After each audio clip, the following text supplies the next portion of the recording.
So if you're sitting on the fence thinking, maybe I've gone too far, I gently suggest that you probably haven't gone far enough. That guy from the newspaper sitting across from me with his notepad, asking me the simple question, who do you work with? And me looking at me like he'd asked something silly and saying, everybody, if you've got a spine, chiropractic is for you. The ad ran and nothing happened.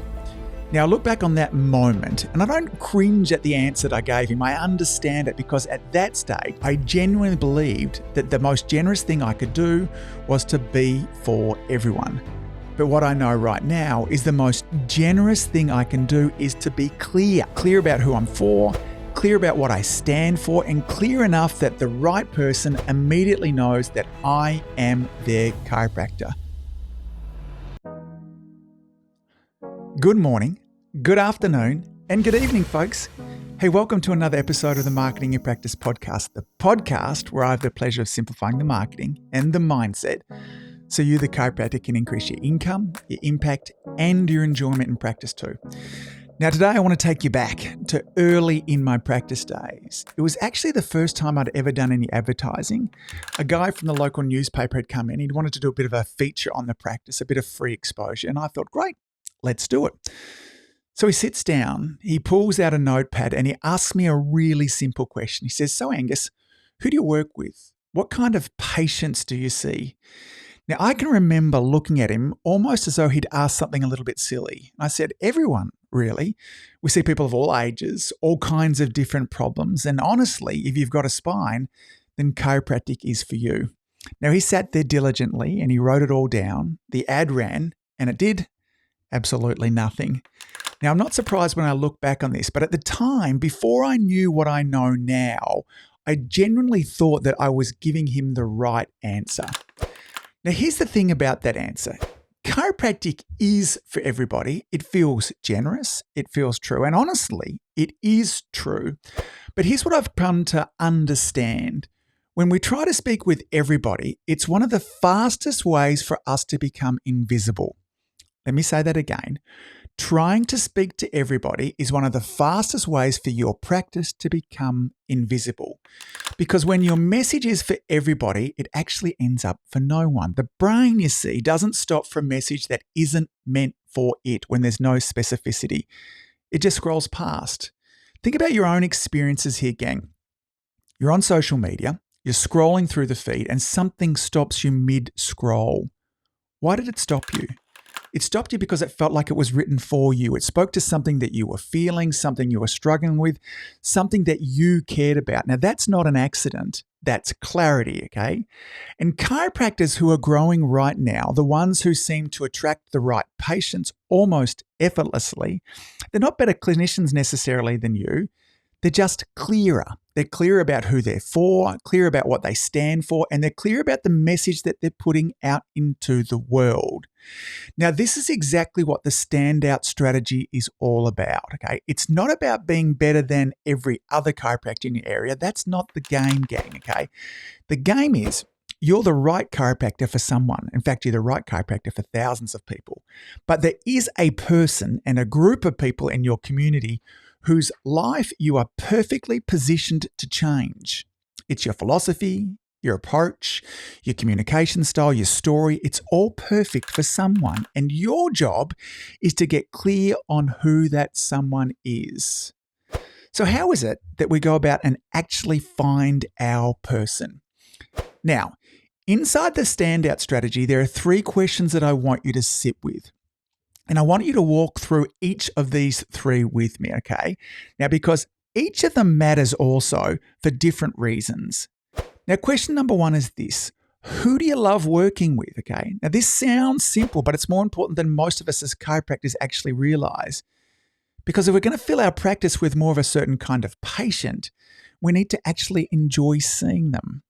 Now, for most of my career, I ran a family practice. I loved it, but honestly, towards the end, my passion in caring for babies had started to fade. So whenever I could, I'd refer those patients to my associate, Dr. Kirby, because Dr. Kirby absolutely loved them, okay? She lit up in the room with them and they got better care because of it. Now, that's not a failure on my behalf. That's self-awareness.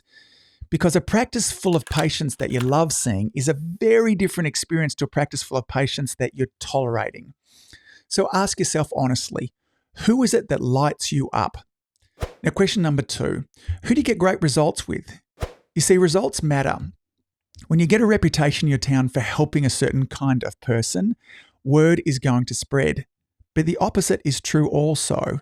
Now, this question also does something else really important. It directs your continuing education because caring for older patients is very different to caring for pregnant mums. Caring for athletes is very different from caring for young families, and you need to know how to speak their language. You need to understand their specific challenges, and you need to be able to offer appropriate solutions. So who is it that you consistently help? Who walks out of your practice better than they walked in? That's a clue worth following. Now, question number 3 is, can they pay? Now, this one is obvious, but it's also one of the most commonly overlooked. I had a friend of mine who started a business helping people find work. It was career coaching. Now, his intentions were genuinely great. He cared deeply about people that he was helping, but his business never really took off. And the reason was simple, okay? The people he was coaching didn't have jobs, which meant they didn't have money, which meant they couldn't pay for his coaching. Now, there's no need to make the business of chiropractic harder than it needs to be. Choose a group of people who can easily and comfortably invest in their care. Because when finances aren't a constant friction point, the relationship is better, the retention is better, and the account outcomes are better also. So, those are the 3 questions. Who do you love working with? Who do you get great results with? And can they pay? Now, where those 3 overlap, that's your person. And once you've found them, there's one more thing that you need to do, okay? Those 3 questions help you to find your person, but there's something else that goes hand in hand with this. And it's something that a lot of chiropractors shy away from, okay? It's taking a stand, not just for a type of person, but for something that you actually believe in. It's a philosophy, a way of practicing, a standard of care that you refuse to compromise on. Now, for me, early in practice, I used to say something like this: I'm not a quick fix chiropractor. If you're looking for somebody to pop your spine and send you on your way, I'm probably not the right person. But if you want a thorough plan, if you want to get out of pain and feel in a way that you haven't felt in years, then let's talk. And I said this everywhere, in my videos, on my social media, on my website, and yes, in the room to new patients too. Now that's taking a stand. It calls in the people who want what I have to offer, and it genuinely lets go of the people who don't. And here's what I want you to hear in that. Taking a stand is not about being aggressive, okay? It's not about putting people offside. It's about being honest about what you believe and trusting that the right people will recognize themselves in it. Now, maybe your stand is for long-term care. Maybe it's for care beyond symptom relief. Maybe it's care designed and focused on the nervous system or families or a particular philosophy of health. Whatever it is, what I want you to do is own it. Because when you're clear about what you stand for, something really interesting starts to happen. The right people don't just find you, they choose you. Now, here's where it gets really interesting. And if I'm honest, it's the part that scares most chiropractors, because once you get really clear on who you're for and what you stand for, you have to be willing to not be for everyone. Now, I want to introduce you to a key idea here. Okay, think about a magnet. The stronger the magnet, the more powerfully attracts what it's meant for. But here's the thing about magnets that we forget, okay? The same force that pulls things in also pushes things away. You cannot have one without the other. And it's the same in practice. The more magnetic that you become to your ideal patient, the more you have to accept that you'll be less attractive to others. Now, when I say this to chiropractors, I can see discomfort in their faces because the word repulsive is a confronting one. And the brain immediately goes to the extreme. It thinks of somebody like Donald Trump. You either love him or you hate him. There's no middle ground. And for most chiropractors, that's a terrifying place to be. But here's what I want you to understand. That's the extreme end of the spectrum, and that's not what I'm asking you to do. A better example is to think of Apple, okay? Okay, now think about Apple for a moment. Apple is incredibly clear on who they're for. The creatives, the ones who think differently, the people who want technology that's beautiful and intuitive. You're either an Apple person or you're not. And Apple is completely okay with that, okay? Now, here's what they don't do. They don't go out of their way to offend PC users. They don't attack Microsoft, and they don't put anybody down. They simply stand clearly in their own lane, and they let the right people find them. And that's the line that we're walking as chiropractors. Not aggressive, not divisive, just clear. Clear enough that when your person comes across you, they immediately think, this is for me. This is exactly what I've been looking for, and this is my chiropractor. And that feeling, that moment of recognition, is worth far more than a broad message that nobody feels anything about.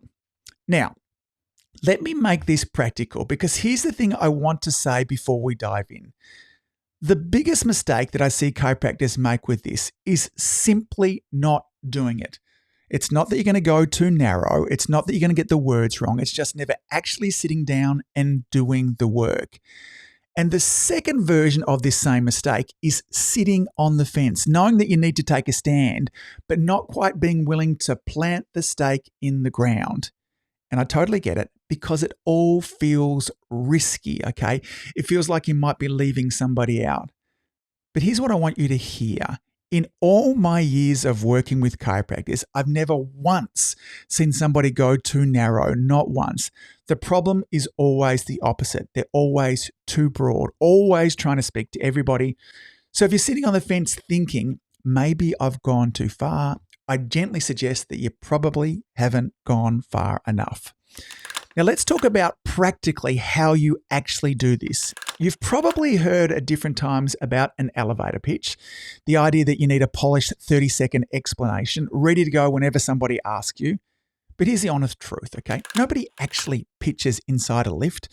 And when people try, it sounds rehearsed, it sounds corporate, and it sounds like a sales pitch. Real conversations don't happen in elevators. They happen at school pickup. They happen at the football. They happen at backyard barbecue. So instead of an elevator pitch, I want to give you what I call the barbecue pitch. Something you can actually say in real life with real people and not feel like a weirdo doing it, okay? Now, the barbecue pitch has 5 simple ingredients. Now, ingredient number 1 is, I'm a what type of chiropractor? This is where you plant your stake. You're not just a chiropractor, you're a family chiropractor, a nervous system chiropractor, a corrective care chiropractor, a performance chiropractor. One word or phrase that immediately tells people what kind of chiropractor you are. Now, ingredient number 2 is, I work with your people. Who is your practice actually for? Don't just name them here, though. Describe what they value or what they're struggling with. Is it parents of kids who want a more natural approach to health? Is it busy professionals who are burning out but don't want to slow down? Is it tradies who can't afford to be off work because of their back? Ingredient number 3, what are these people frustrated with? What is their frustration? Call out what they're sick of, okay? Be real, be human. Are they frustrated with a medical go-round? Are they tired of short-term fixes that don't last? Are they over being handed script and being sent on their way? Now, ingredient number 4, what are they looking for? What is it that they desire, okay? Paint a picture of what they're actually hoping for, a natural approach that gets to the root cause, okay? A way to help the family stay well and not just, get better. Real answers, not just pain management. Now, ingredient number 5 is, you help them by doing what? What is your role, okay? And explain it in a way that anyone can understand, not just a clinical version, again, a human version. Getting the nervous system working the way it's meant to, helping their body heal without relying on medications, supporting their family's health in a proactive, drug-free way, okay? Now, what I want you to do is put it all together. Now, this might be something that you need to listen to a few times. And it's going to sound something like this. Maybe a family practice example would be like this. I'm a family chiropractor. I work with parents and kids who want a more natural approach to staying well. A lot of them come in frustrated with the usual stuff, scripts, short-term fixes, being told to just rest and wait. They're looking for something that actually gets to the root cause, and I help them by getting their nervous system working properly again so their body can do what it is meant to do. Let's look at another example, a sports and rehab example here. I'm a sports and rehab chiropractor. I work with athletes and active people who want to perform at their best and stay that way. A lot of them come in frustrated because they keep getting injured or they've been told to rest and stop doing the things that they love. They're looking for somebody who actually understands how the body moves and why it breaks down, and I help them by getting to the root cause of what's going wrong so they can get back to training, competing, and doing what they love without having to keep starting over. Now, think back to those two examples. Did they sound like a sales pitch? I'm going to say no. Did they sound like something you could actually say at a barbecue? Okay. Yes, they do, because this is what I say and many of my clients say as well. And think to yourself, would either of these examples have somebody lean in and ask a follow-up question? Probably, okay? In fact, I'm going to say absolutely, and that's the goal. Now, here's something really important to understand. This is not just a monologue. You don't stand there and deliver all 5 parts in the one breath like I did before, okay? That's not a barbecue pitch. That's a presentation, okay? This is a conversation, and it starts with 1 or 2 parts, and then it breathes. So you might say, hey, I'm a family chiropractor. I work with parents and kids who want a more natural approach to staying well. And at this stage, the person is going to say, oh, that's interesting. Tell me more. And then you continue. Yeah, a lot of the families come in really frustrated with the usual stuff, scripts, short-term fixes, and they usually want something that actually works. And then the conversation unfolds naturally from there. And that's the minimum, okay? The minimum you want to see if you can get through is these parts here. And even if you don't get through all 5 parts, even if the conversation gets cut short, at the very least, you don't want to be saying, I'm a chiropractor, because I'm a chiropractor tells somebody almost nothing. The bare minimum is, I'm a family chiropractor. I work with parents and kids who want a more natural approach to staying well. Now, that one sentence is infinitely more powerful than anything that you were saying beforehand. Now, here's the challenge for you this week. 3 things. First is write your barbecue pitch. Go back and re-listen to the sections, the 5 questions that I put down beforehand. Sit down with them, work through each one. Now, don't overthink it. Just get a first draft down on paper. It does not have to be perfect. It just has to be yours. Second, say it to a real person, not a patient. Find a real person and share it with them. Is it school pickup? Maybe it's the gym, a friend over coffee. And watch what happens when you speak with clarity and with confidence. And third, put this in your social media bio, your Instagram, your Facebook page, your Google profile, because that bio is often the first thing that somebody reads about you. And right now, for most chiropractors, it says almost nothing to the right person. So change that this week. And if you want to go further, this same message becomes the foundation of your website, the homepage, the about page, the opening line. But that's a conversation for another episode. For now, just start with the barbecue pitch.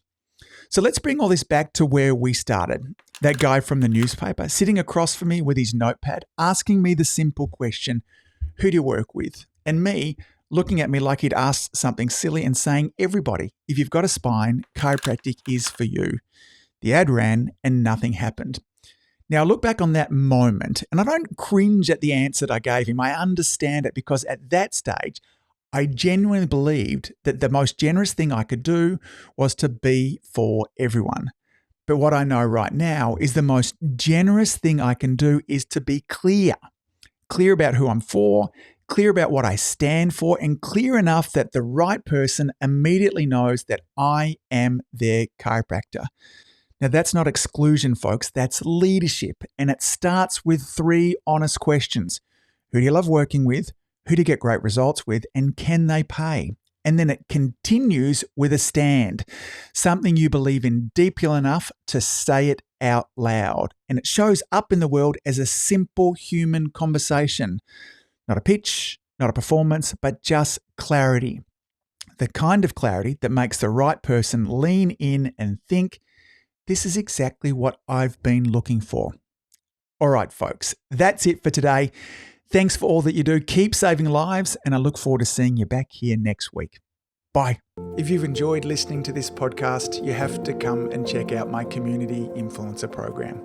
It's my monthly coaching program where we take all this material and I'll work with you to help you apply it, implement it, and systemize it. The Community Influencer Group Coaching Program is designed to help you increase your practice income, impact, and enjoyment. Join me over at anguspyke.com/join. That's anguspyke.com/join. I'd love to see you there.